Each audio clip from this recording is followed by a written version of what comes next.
hemos escogido ese tema: ¿te conmueve o te mueves? Por un propósito especial.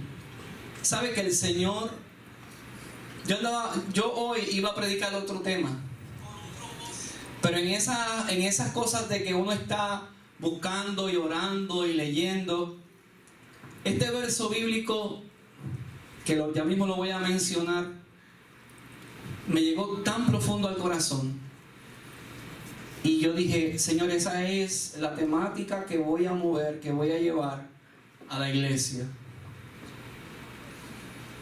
Cuando usted examina el capítulo 9 y el capítulo 10 del libro de Mateo, usted se va a poder percatar de que Mateo nos está narrando la ocasión en que Cristo observaba la multitud. Y le voy a leer lo que dice Mateo. Dice: recorría Jesús todas las ciudades.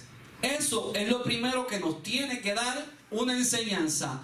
Jesús recorría no una ciudad, todas las ciudades y aldeas, enseñando en las sinagogas de ellos. Jesús entró en el contexto de la necesidad. Jesús fue donde estaba la necesidad. Jesús no se quedó en la orilla. Y predicando el evangelio del reino. Hermano, el mensaje de la iglesia es el evangelio del reino. El mensaje de la iglesia no es enseñarte cómo te vas a hacer más rico. Ni cómo vas a poder tener tus sueños y tus casas y tus carros. Esas son añadiduras. Cristo predicó el mensaje del reino. Dice: y sanaba toda enfermedad y toda dolencia del pueblo. Y al ver la multitud, tuvo compasión de ellas, porque estaban desamparadas y dispersas como ovejas que no tienen pastor. Entonces dijo a sus discípulos: a la verdad la mies es mucha, mies es cosecha. A la verdad la cosecha es mucha, pero los obreros pocos. Rogad al dueño de la cosecha que envíe obreros a su cosecha.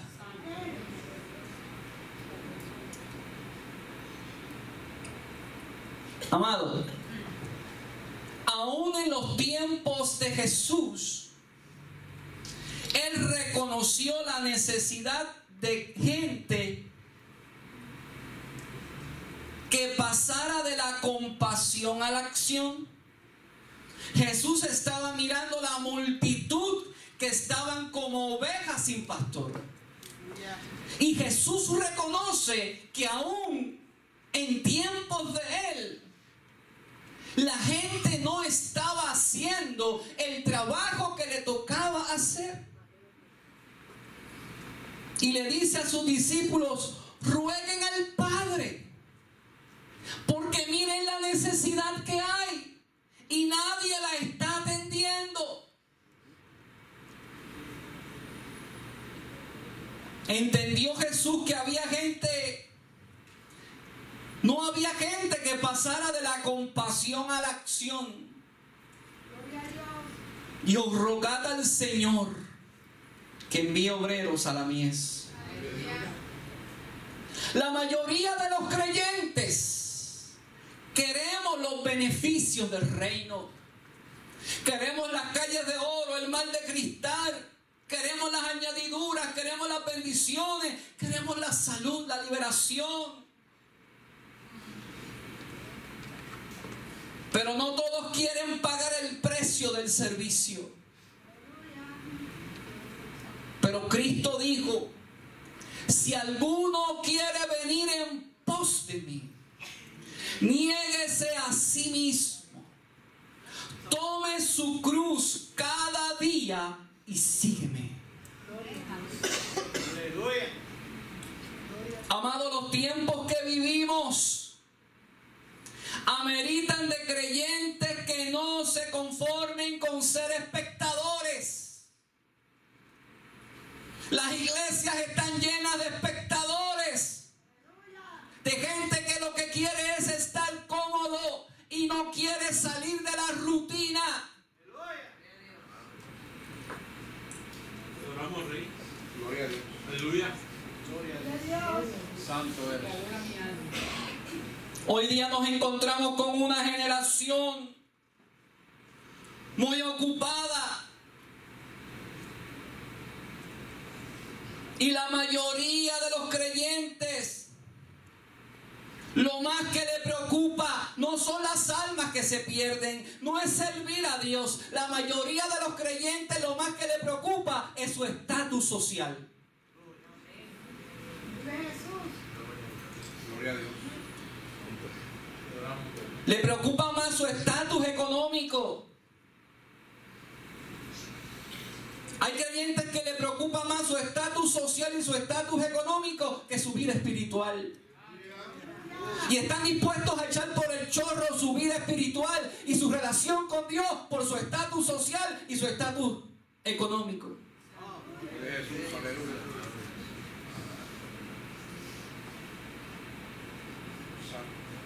Cuando yo me levantaba en el Evangelio en la iglesia de Sierra Bayamón hace muchos años, más de 20 años,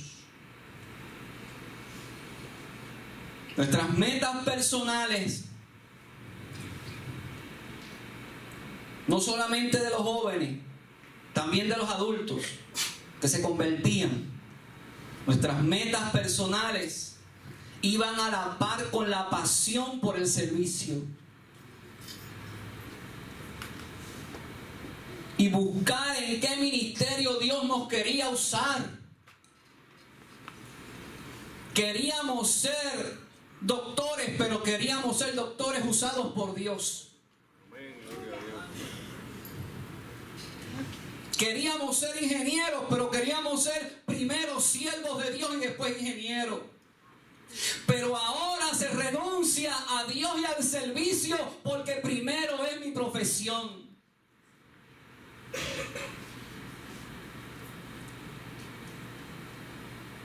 Gloria a Dios, aleluya. Adoramos. ¿Cuál es el modelo del Nuevo Testamento? Del llamado y la proclamación de la verdad del Evangelio. Hechos capítulo 13 nos muestra un relato. Y nos dice, había entonces en la iglesia que estaba en Antioquía profetas y maestros. Bernabé, Simón el que se llamaba Níger, Lucio de Cirene, Manaén, el que se había criado junto a Herodes, el tetrarca, y Saulo, Pablo. Mientras estos ministraban al Señor, o sea, mientras la iglesia reunida oraba al Señor y ayunaban, el Espíritu Santo dijo, apártenme a Bernabé y a Saulo para la obra que les he llamado. Entonces, habiendo ayunado y orado, les impusieron las manos y los despidieron. Y ellos entonces, enviados por el Espíritu Santo, descendieron a Celesia y de allí navegaron a Chipre, y llegando a Salamina anunciaban la palabra de Dios en las sinagogas de los judíos. Tenían también a Juan, era Juan Marcos, no Juan el apóstol, de ayudante. Ese nombre no se lo olvide, que voy a hacer una referencia ya mismo. ¿Qué nos muestra este verso, estos versos? Lo primero que usted ve cuando usted lee ese relato de la iglesia primitiva del Nuevo Testamento, lo primero que usted ve era creyentes que se congregaban para ministrar a Dios.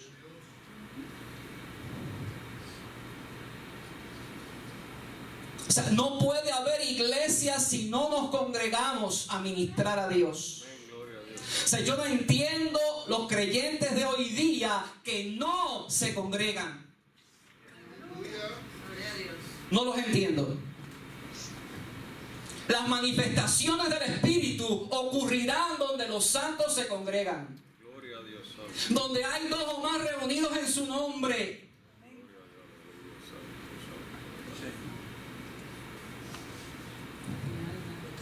Se espera que si tú eres creyente,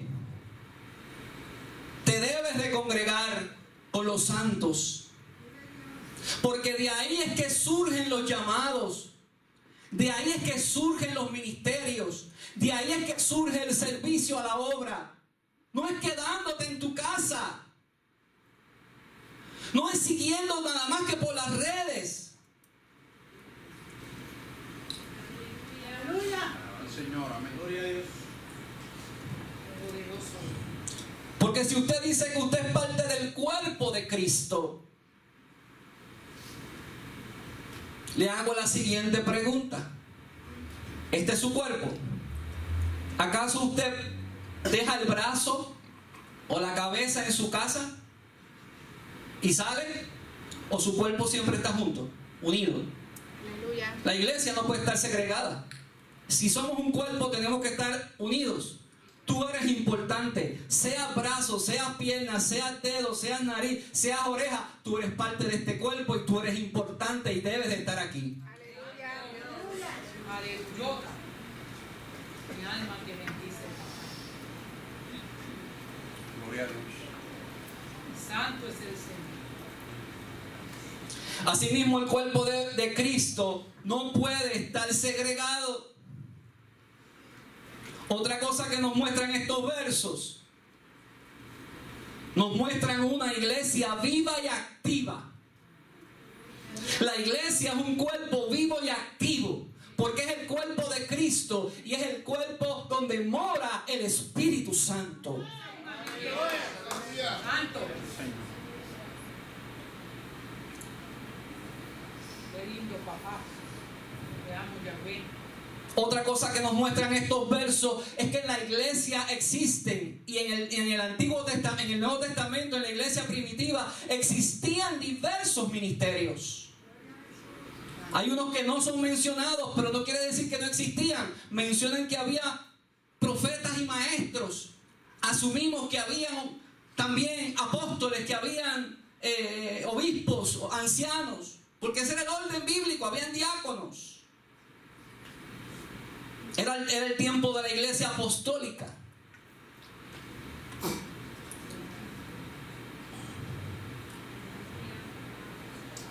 O sea que había manifestación de los dones del Espíritu, pero también había manifestación de los ministerios dados por Cristo.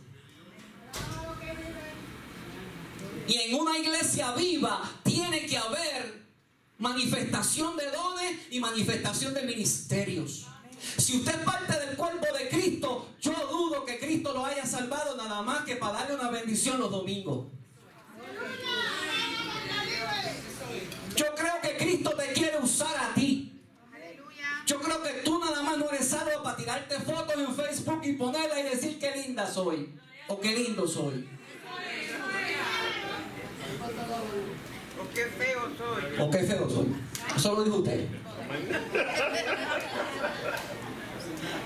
Yo creo que Dios te llamó con un propósito. Y yo creo que Dios te quiere usar y tú tienes que buscar tu espacio en el cuerpo. Tú tienes que buscar en dónde puedes servir. Y no me digas que estás esperando que se te arreglen los problemas, porque los problemas no van a pasar. Te irás a la tumba y nunca harás nada para Dios. De Dios. Yo quisiera que usted se sintiera como yo me siento hoy. Y mire dónde estoy. Porque el justo vive por fe. El justo no vive por lo que siente. Te adoro, te adoro. Gloria a Dios. Te adoro, papi. Otra cosa que vemos en estos versos, vemos que oraban y ayunaban y el Espíritu Santo se manifestaba señalando los ministerios. ¿Usted se fija que viendo novelas turcas en la casa el Espíritu Santo no lo va a señalar por un ministerio. Usted se fija que pensando nada más que en universidades, en trabajo, en bancos, en cuentas de banco, en carros, en hipotecas, ahí nada más. Mire, hermano, hoy día la gente tiene la vida enredada. El diablo los ha enredado en cuentas, en deudas, en problemas, y no los deja servirle a Dios. Y la gente se ha dejado.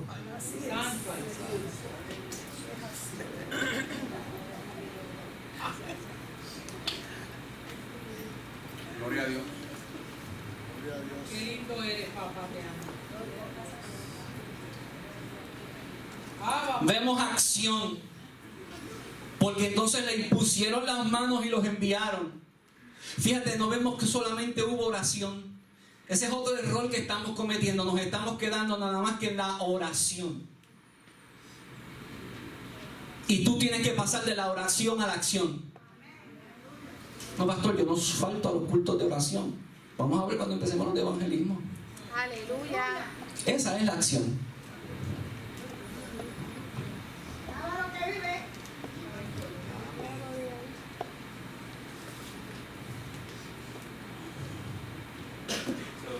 Hoy día la gente lo piensa 2 veces antes de salirse de su rutina de vida. Y cada cual tiene su propia excusa. Si Pablo y Bernabé, continuando con la lectura, habiendo atravesado toda la isla hasta Pafos, hallaron a cierto mago falso profeta.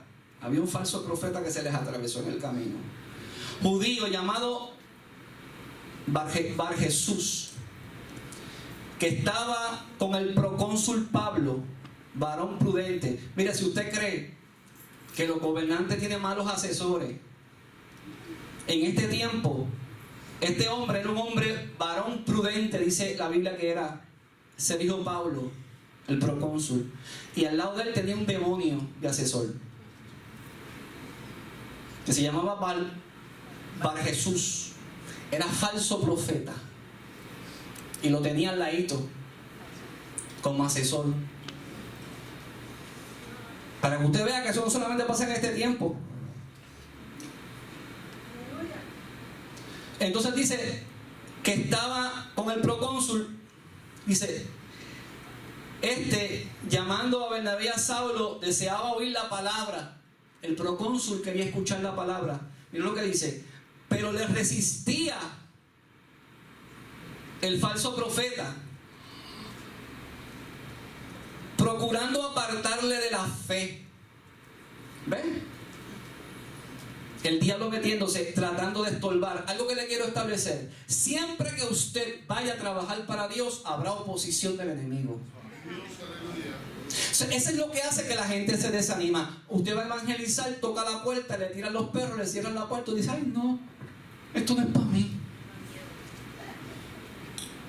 ¿Qué tú querías, que te recibieran con galletas Ritz con pasta de guayaba?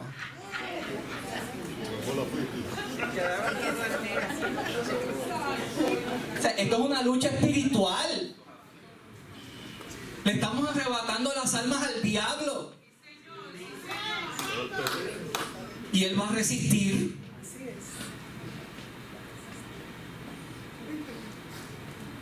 Y ahí Saulo le dijo: como te estás oponiendo y estás todo lleno de engaño y de maldad, hijo del diablo, le dijo. Pablo le dijo: tú eres un hijo del diablo. Hoy tú le dices hijo del diablo a uno que está mal y se va de la iglesia o se ofende, pero Pablo lo llamó por su nombre: tú eres un hijo del diablo.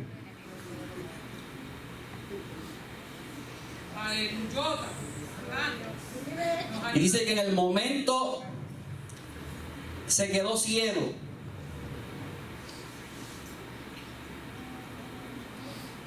¿Qué movió a la iglesia primitiva a cumplir con la gran comisión? Primeramente, la iglesia fue movida por el Espíritu Santo. Escúchame, no hay evangelio sin Espíritu Santo. Señor, aleluya. No hay evangelización sin Espíritu Santo. Gloria a Dios.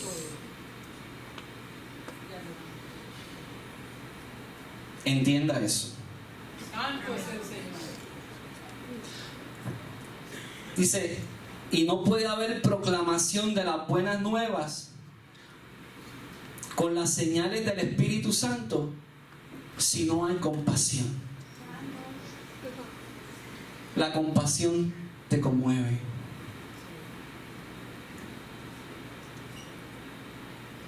Y yo no sé si usted se conmueve cuando usted sale a la calle y usted ve la gran necesidad que tiene nuestro país y nuestro mundo. Mano, cuando yo prendo la televisión y yo veo lo que se ve a nivel internacional, me da mucha, mucha compasión. Santo tú eres, papá. Te amo, mi amor. Mi alma te bendice. Eres grande y poderoso. Dice Mateo que Cristo se conmovió, tuvo compasión de la multitud, porque estaban como ovejas que no tenían pastor.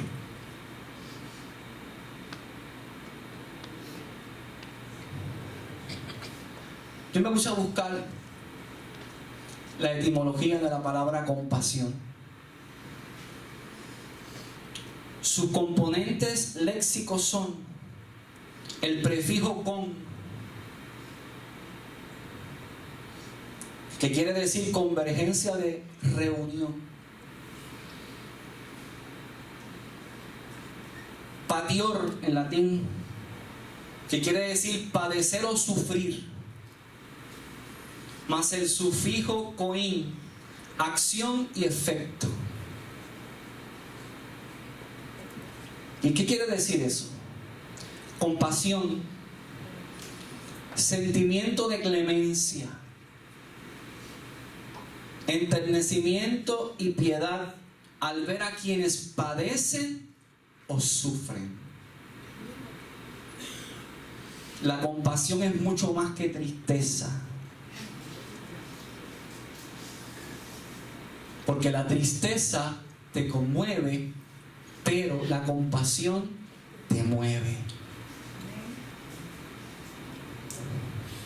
Entonces hay mucha gente que se ponen tristes cuando ven a un deambulante. ¡Qué tristeza! Pero no es compasión, porque no se mueven.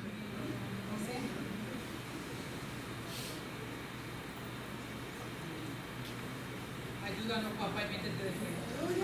Santo. Oh, poderoso eres. Miren lo que dice la Biblia en Mateo capítulo 10. A estos 12 mandó Jesús y les dio instrucciones diciendo: por caminos de gentiles no vayáis. Esa era la tarea en aquel momento. Eso le tocaba entonces a los apóstoles eventualmente. Y en ciudad de samaritanos no entréis, sino id antes a las ovejas perdidas de la casa de Israel. Pero aquí es donde yo quiero que usted se enfoque. Y yendo a predicar diciendo: el reino de los cielos se ha acercado. ¿De cuál es el mensaje? El reino de los cielos se ha acercado. Mire cuál es la tarea: sanad enfermos, limpiad leprosos. Usted pensará que es lo mismo. No, mi hermano. Usted ora por un enfermo, pero limpiar un leproso, eso te habla de servicio. La iglesia tiene que aprender a ensuciarse las manos y a servir.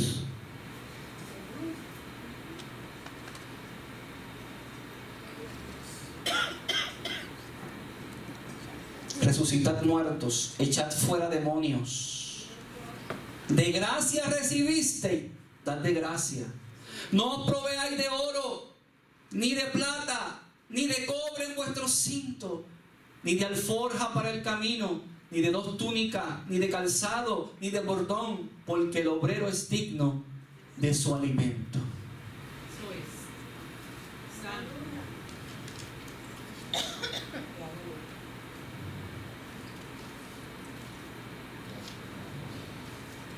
¿Qué más podemos aprender?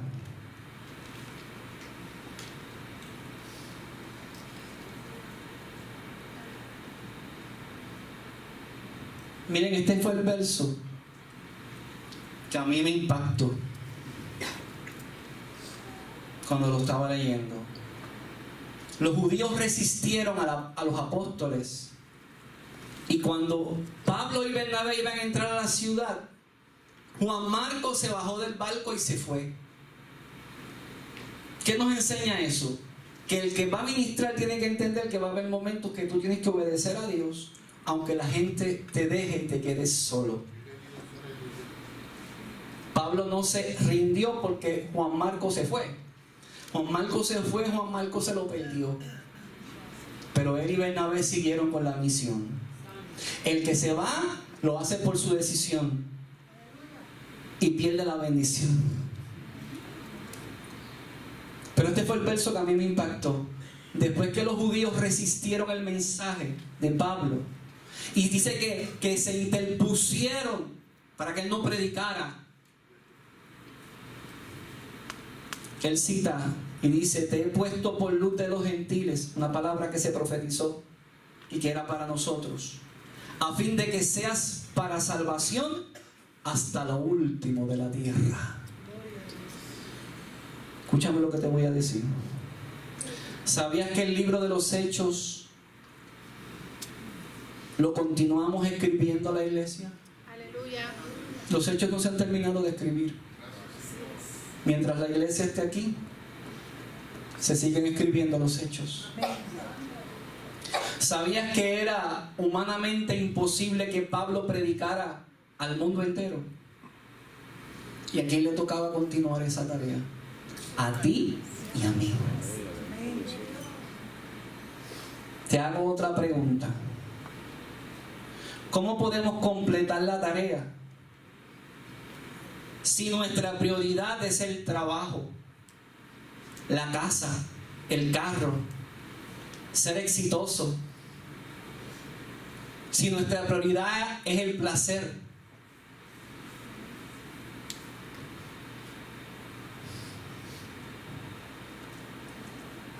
¿Cómo podemos completar la tarea?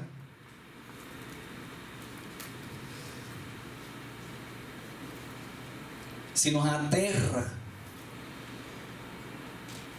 pasar trabajo y negarnos a nosotros mismos y sufrir por otros. O sea, a esta generación le aterra sufrir, pasar trabajo, negarme a mí mismo, poner mi tiempo, mi vida, mi salud por otro.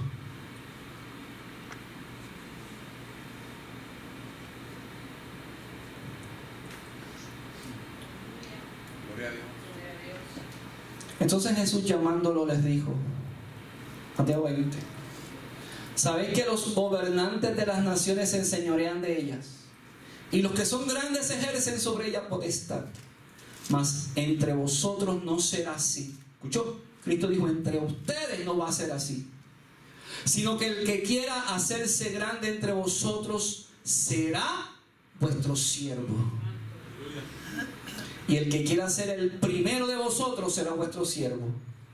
Como el Hijo del Hombre no vino para ser servido, sino para servir y para dar su vida en rescate por muchos. Vives el video. Apágame la luz. Y yo quiero que usted vea este video.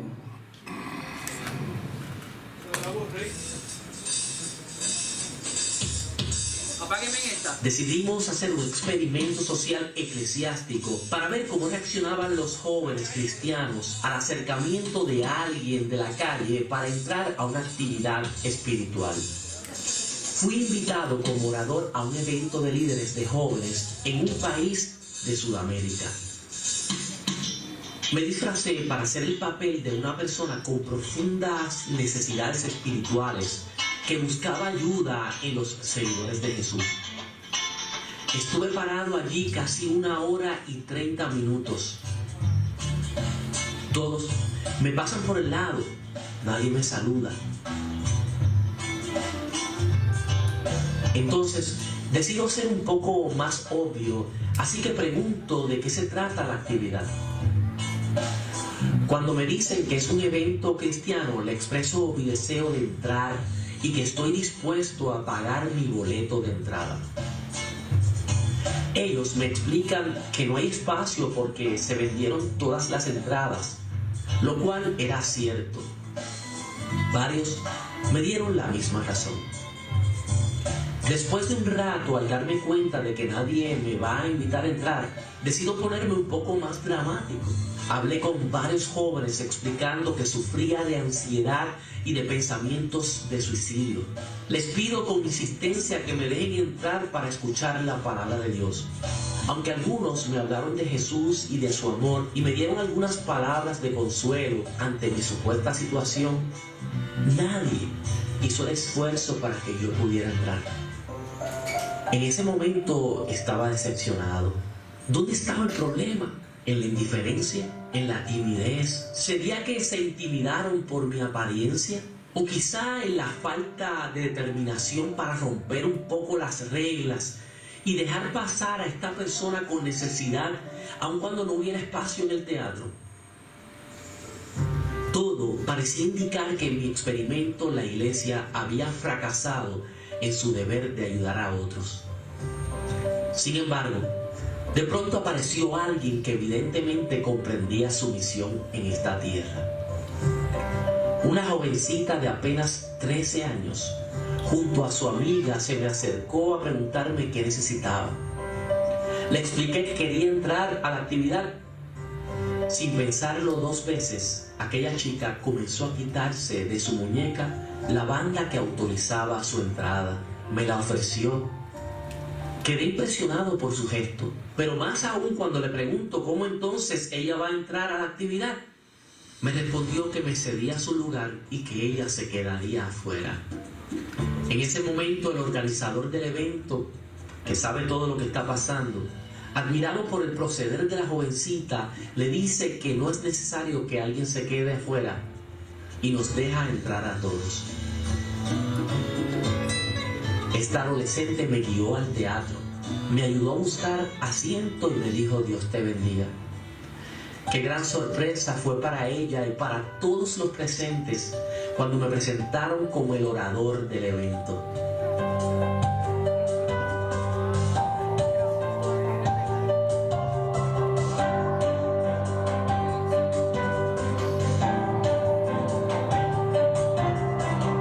Decidimos felicitarla y honrarla en público por su valentía y sensibilidad.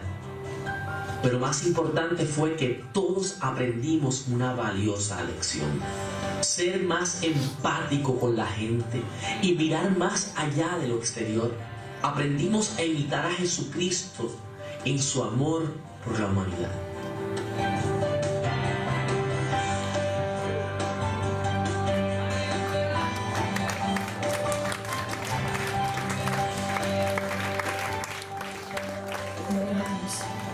Gloria al Señor. Que el Señor nos ayude. Dios le bendiga, hermanos. Es la oportunidad de cada uno de nosotros reflexionar. El Señor nos ha hablado en esta mañana. El Señor nos ha puesto frente a su palabra.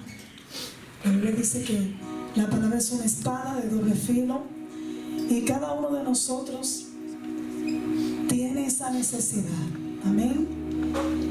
Yo quiero que nos pongamos sobre nuestros pies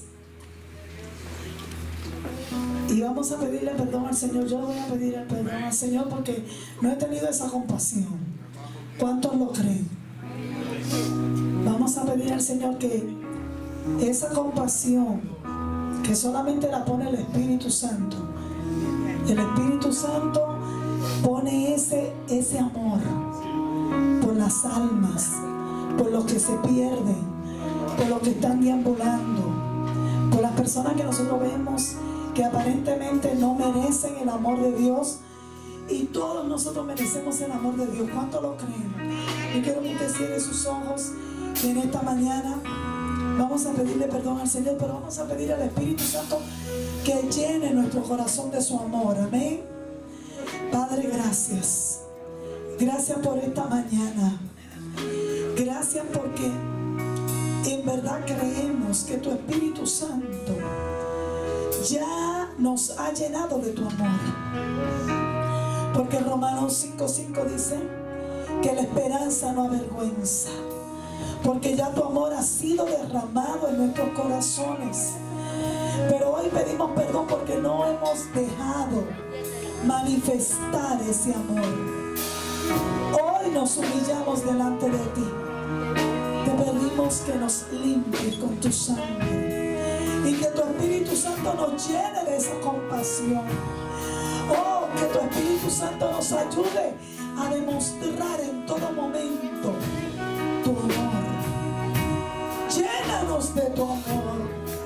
Dígaselo, hermano, dile, lléname de tu amor. Oh, que tu amor pueda fluir a través de mis acciones. Que tu amor pueda fluir a través de mis palabras. Que tu amor pueda fluir y me lleve a moverme.